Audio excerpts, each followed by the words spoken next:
Do you want your congregation to grow? Leaders across religious traditions are dealing with challenges, declining participation, shifting culture, digital technology. So in this episode, we're going to talk about the key, in my opinion, to growing congregations today, and then give you 3 specific things that you can implement, programs you can offer easily, not complicated, to help your congregation start growing.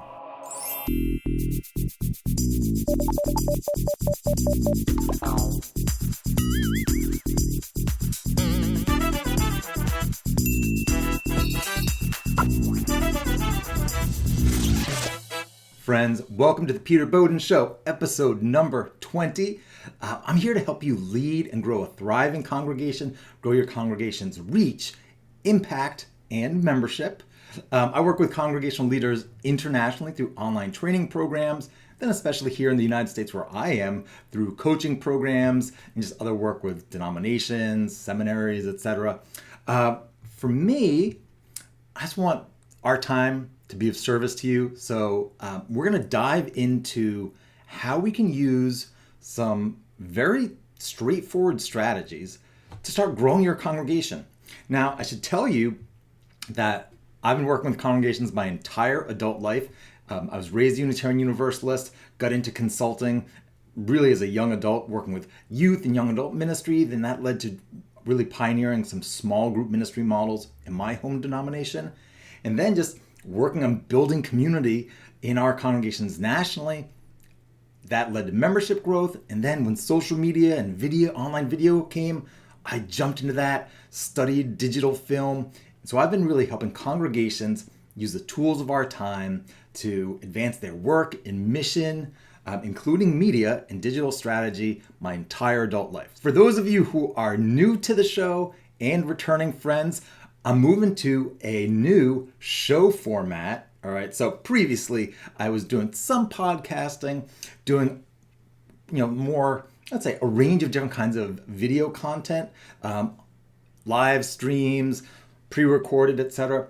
I'm moving to a weekly show format starting right now, with the show being distributed on YouTube and podcast. So if you are watching the video on YouTube, if you'd love to be able to listen to the content on the go, driving, walking, at the grocery store, doing laundry, whatever it is, check out the podcast. And also, if you're listening to the podcast and you'd like to see me, and also I have a new chalk wall behind me, I want to bring a little more fun and just my playful and also artistic nature to the show, check out the YouTube videos. All right, so let's get into the key to growing congregations. Now, first I have to tell you the problem that I'm seeing with congregations widespread is that as congregational leaders are stressed, all right, dealing with online life, digital life, and also how we navigate being on-site in physical space, and just challenges from our world evolving. Digital culture keeps changing human behavior, and as we change our technology, it's changing how we behave, norms, preferences, attitudes, and it's changing how people are trying to connect and learn, make decisions, build relationships, what we need to do to help them connect with our congregations. In the United States where I am, some of the loneliest people statistically on the planet Earth. All right, so we really have to be paying attention to how the world is shifting and how we change our approach if we want our congregations to thrive. I see lots of congregations as they are getting stressed out by these changes and some of the things that worked before not working. What happens? Well, where they're prioritizing, they're actually not doing the things that are the key to growing congregations in today's world. What's the key? I'm going to tell you right now. All right. This is my 3-word mantra. Ready? You can write this down. What grows congregations? Relationships grow congregations. Say it with me, friends. Relationships grow congregations. Relationships. Now, what do I mean by that? What do I mean? There are lots of things that can lead to growth, promote growth, help with growth. Advertising is fantastic. Rockin' social media, having your leaders show up on video, like I teach in my Video Message Academy trainings and other trainings for clergy. Reach out if you want a program for your religious professional group. All these things we can do to raise awareness of your congregation, drive traffic to your website, your social media platforms, have people come and check you out. Bring our message out into the world so more people are like, "Ooh, what's that congregation about? I want to check it out." So think about all those things as things we can do to create interest in inbound traffic. Like if you think about marketing, inbound traffic, people coming towards your congregation to check it out. But what happens if they check it out and they love what you're about? What happens next? They have to get integrated into your community or connected into your community in some way. It means they need to be relationally connected to your congregation.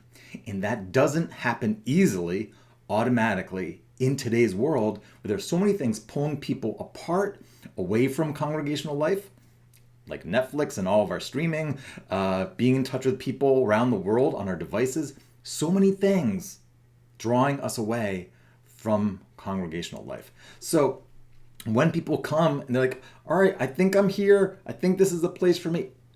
How do we deliver connection, community, and really weave them into the fabric of congregational life in a meaningful, relational way? So I see that not happening in many, many congregations that are worried about growth. They're doing things that might bring some more people towards them, but not actually help them connect in relational ways. So we're going to talk about specific things that you can do. But first, I just want you to think about, imagine you have a basket, all right? And within that basket, it's holding members of your congregation. You might visualize it like ping pong balls, right? So you have a basket, and say you have a congregation, for easy math, let's just say 100. It's a basket holding 100 people, little ping pong balls visually, all right? Now, imagine you wanted to grow your congregation to be a congregation, because there's the potential in your community to be a congregation of 300. Choose whatever numbers make sense for your context, your situation, your vision. If you were to start sending people more balls towards that basket and so you've got this basket that is presently just completely full of 100, and there are all these balls coming at it, and they just kind of land, hit, and bounce off because there's no space in the basket. All right, what would you do if you were to advise that congregation to grow? Would you, so you have a basket that's completely full with 100 people. Do you send even more? Do you make it so that we're doing more outreach and ads and PR and this and that so that more and more balls are flying towards the basket, which is already full? You'd be like, no, what's the matter with you? You need a bigger basket. You can imagine that if newcomers don't pretty quickly get to know each other and others in the congregation in a meaningful way, they're going to feel like they're not really in the congregation. They're going to drift away. If the default offerings that you have as a congregation right now, if the average person participating is attending, whether it's worship or something else, coffee hour, fellowship following the service, if your kind of core default offering doesn't weave in community building, sharing, storytelling, and facilitated experiences to help people really get to know each other, to advance, deepen those relationships, it's easy for people to be in this mingling about, I'm here, but people don't know me level, easy to drift away. And then last, if you're small groups, if you have small groups, community groups, life groups, small group ministry, whatever the names are, if it's not easy to get into those because of enrollment windows and just the limited capacity of that system, it's no surprise that despite other efforts, you're not growing. Right? Does that make sense? Of course it does. I do not want your congregation to suffer because you don't have the capacity relationally to welcome newcomers. So here are 3 specific things you can do to expand the relational capacity of your congregation, help newcomers connect, help existing members feel more connected with each other, and get more people into your long-term stable group offerings. So first, hold regular newcomer welcome gatherings. This is very different than trying to tell everyone about the congregation and give them all the details, information. No. Relational focus in these gatherings. These can be online via Zoom, fantastic for newcomers, and then also on site. The timing can vary, but what I want you to do is think about bringing people together, letting them know in your PR and invitations for those group gatherings, that this is an opportunity for newcomers to get to know each other, meet key leaders, and have their questions answered about the congregation. So what I would encourage is, within those gatherings, very early on, make sure you give people the opportunity in small groups. So whether you have 5 people participating in these events or more, and you're doing breakout groups on Zoom, or if you're gathered physically, you're moving into little smaller breakouts, say 4 or 5 people, invite each individual to just very briefly introduce themselves and tell the story of how they came to be here in the congregation. I love that question. I've used it in events across the United States when I've been helping congregations promote new small group ministry programs. We take over the congregation for the Sunday and do the service and then a facilitated event afterwards. That question, tell the story of your being in the congregation, how you came to be here, works for someone who showed up that day, as well as people who've been there long term. More long term. So if you have members of the congregation, other leaders in those groups, they can share as well. What does that do? When you share your story, 3 other people, 4 other people, and you hear theirs, you have real things to talk about. You feel known. You feel understood. You feel like very quickly you can have friends in the congregation. Why is this important? When you think about the relational capacity of the congregation, existing members, they have people they already know. They'll show up on a Sunday or whenever your services are, different events, and they look to connect with the people they already know. They're trying to maintain their existing relationships. Each of us only has so many people that we can maintain strong, meaningful relationships, friendships with. So what happens is, as people are trying to maintain their own relationships, which is natural, going about congregational life, they're not looking to deeply invest in others. So when we bring newcomers together, I want you to think about the fact that they are actually getting to know each other, helping each other feel a sense of connection and belonging as they move into connection with your larger congregation. So it's easier for newcomers to get to know each other, feel connected and invested in those relationships, and together help each other long-term stay connected to the congregation.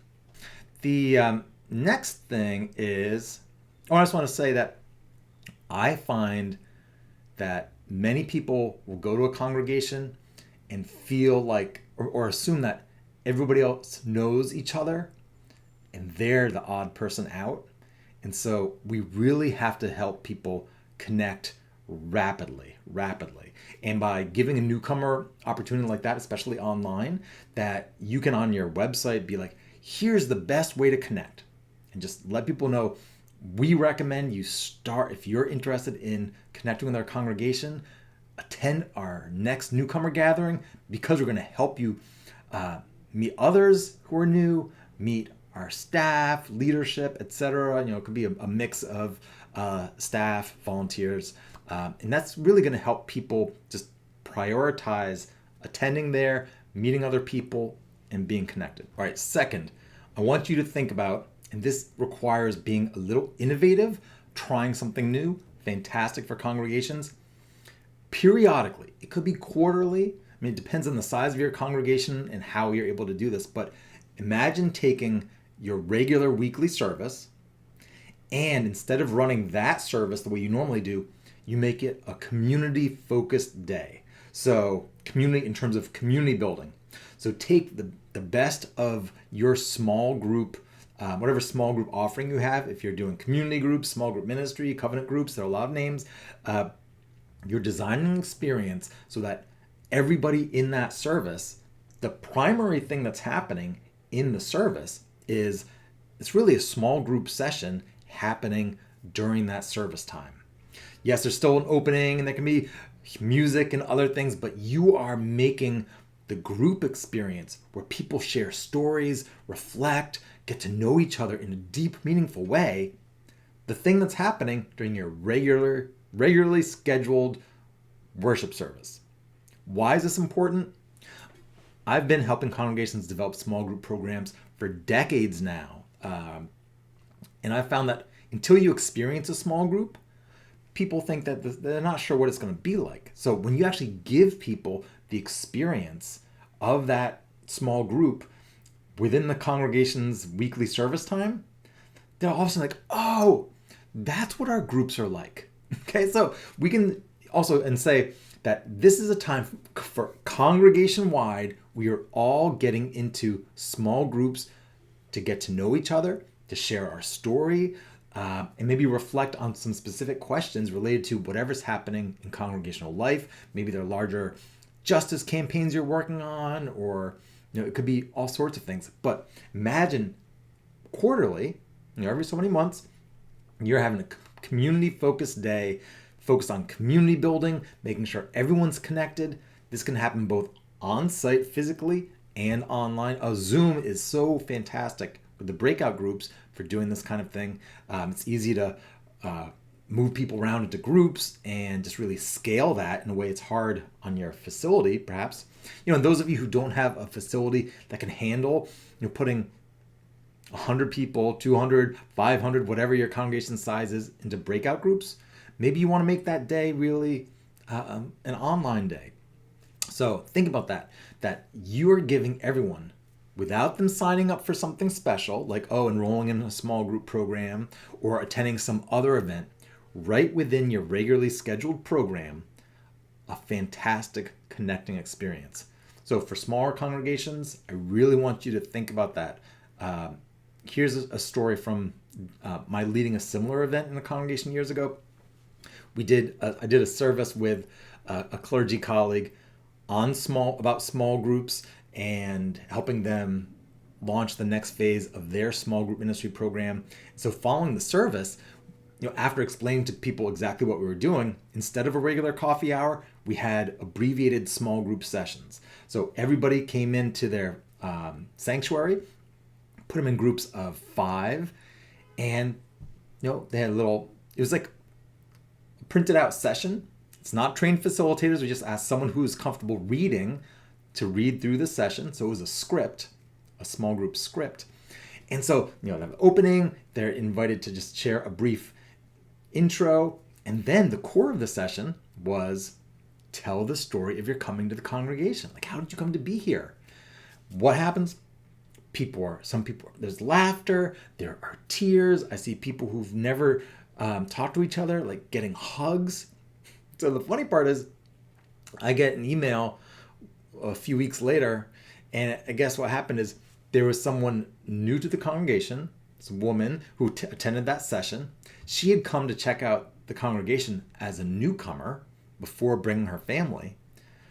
The following week, she comes with her family, and all these people are talking to her and coming up to her and saying, "Oh, Susan, I have to introduce you to so-and-so."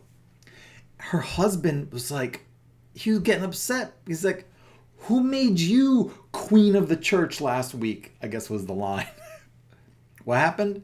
Sharing stories through that short abbreviated group session. How did you come to be here? And hearing the stories of each other, and it was, I think, a 30-minute period of time when they did that, transformed that newcomer's experience forever. So we can do that on scale in your congregation just by building in a regularly scheduled, quarterly, whatever your preference is, community-focused day. So like when I say community day, this is taking your worship service, your weekly service, and making it a community experience.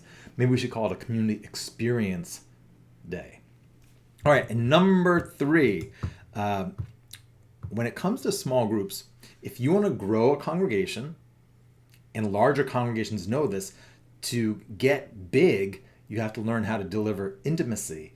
And so that just connection and meaning on scale. And that means small groups. You do not get larger congregations without having great small group programs. So if you want to grow, you need to have some kind of small group offering, community groups where anyone in the congregation, let's just talk about adults in this case, can participate, and it is a way to participate in congregational life together. Spiritual exploration, fellowship, really having peers, friends in the congregation who know you, that you're exploring with on a regular basis, whether it's every other week, whatever the schedule.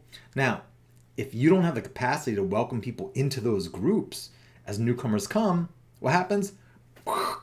It's a barrier to your growth. Now, consulting on small group ministry since early 2000s, because congregations want to make sure that groups don't become too cliquey, they often set a practice where they only run groups for semesters. Like, you get in a group, you enroll, you participate for a semester, and then it's done. So they kind of put some arbitrary limits on relationship just to deal with what are some other issues. That's another video. But so we have limited enrollment windows and an approach where once you sign up for a group, you have to come every week. And if you're not committed, you can't join the group. And so all these things that limit participation and make it almost impossible for newcomers to get involved unless they show up at the exact right time. What I recommend is do not try and have all of your groups try and be the same kind of groups. We can have semester groups.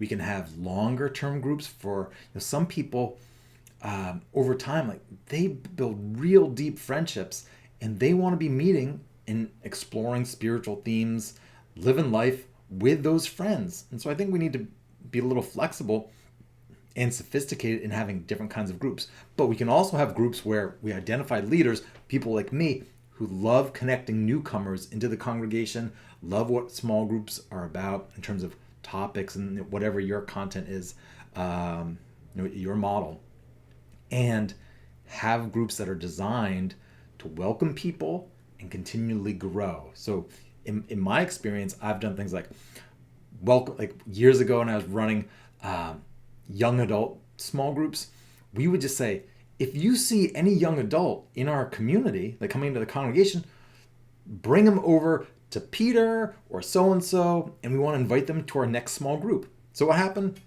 We had one small group and it got really big. And then I said, all right, in a little bit of time, like after we keep adding people, I'm going to start a second small group, and we figure out who's going to come with me. And so all of a sudden we have 2 groups and then 3, and then a campus ministry started. So we can identify people who are welcoming, growth-oriented people who can continually welcome people into small groups. You don't need to apply, like these open groups and keep growing and dividing across the whole system of small groups. You just need some growth-oriented groups. And it's actually, if you start talking about that with group leaders and leaders in the congregation, people are like, I would love to do that. All right. So I want you to think about within your group system, how can we add or make some of our small groups be ongoing small groups so that their groups meeting like every month, year in, year out, and we can always add people to those groups. Obviously, people who've like come to the church, they're newcomers, they've been to a newcomer gathering, they're actually intending to be here for a while, not just like dropping strangers in, but newcomers to the congregation. We want to get those people into those groups to build long-term relationships. Why? Relationships grow congregations. We covered 3 ways that you can very quickly start building the relational capacity of your congregation to help your congregation grow. Hold regular newcomer events that are relationally focused. Think sharing stories, not just information. Yes, you can answer people's questions, orient them, give them information, but start by connecting them through sharing their stories. Very important. Two, we said, take your regular weekly services and periodically build a community experience into that service. So make it more of a community focused day, so that people don't have to sign up for something special to get connected in your community. We're just periodically, and I think in today's world, we need to do this intentionally. Quarterly, I like that idea, but just saying, like, we're going to be doing more with small groups on this day. All right, same amount of time, same time commitment, but we're going to strengthen the social fabric of our congregation, get everyone connected. It's going to be fantastic. And last, to grow, like long term, you need to have a small group program, and you have to be able to welcome newcomers into that program on a regular basis, which is sadly not the case in a lot of congregations. All right, so use some more growth-oriented groups to make that a possibility anytime someone connects with their congregation. All right, hope this is helpful. Was it helpful? Tell me in a comment on YouTube. Connect with me via social media. I'm at Peter Bowden Live on all major platforms. See the link in the show notes to direct links to connect there. And I just want to say, my hope for you is that by implementing these practices and others similar to it, if you just bring a relational mindset to what you're doing, that you can make your congregation one where nobody needs to struggle to be welcomed into the heart and life of your community. All right, we want everyone, if they show up, newcomers show up, whether it's on your website or in your physical space, digital space, physical space, however they connect, if they show up, I want you to take charge and give them a great connecting experience, congregational events that build community, and a great small group program so that they can be connected to people for life, as long as they want. All right, that's my hope. All right, I will talk to you all soon. As always, I love hearing your comments on social media. Your feedback helps shape the content that I share next. So while I have kind of an emerging curriculum idea of what I want to cover, your feedback makes a huge difference to me. So if you share what helps, ahas, takeaways, ideas, questions via social media and in the show comments, especially on YouTube, that's going to help design or shape the content to come. All right. Thank you so much for all you do, your leadership, and I'll talk to you soon.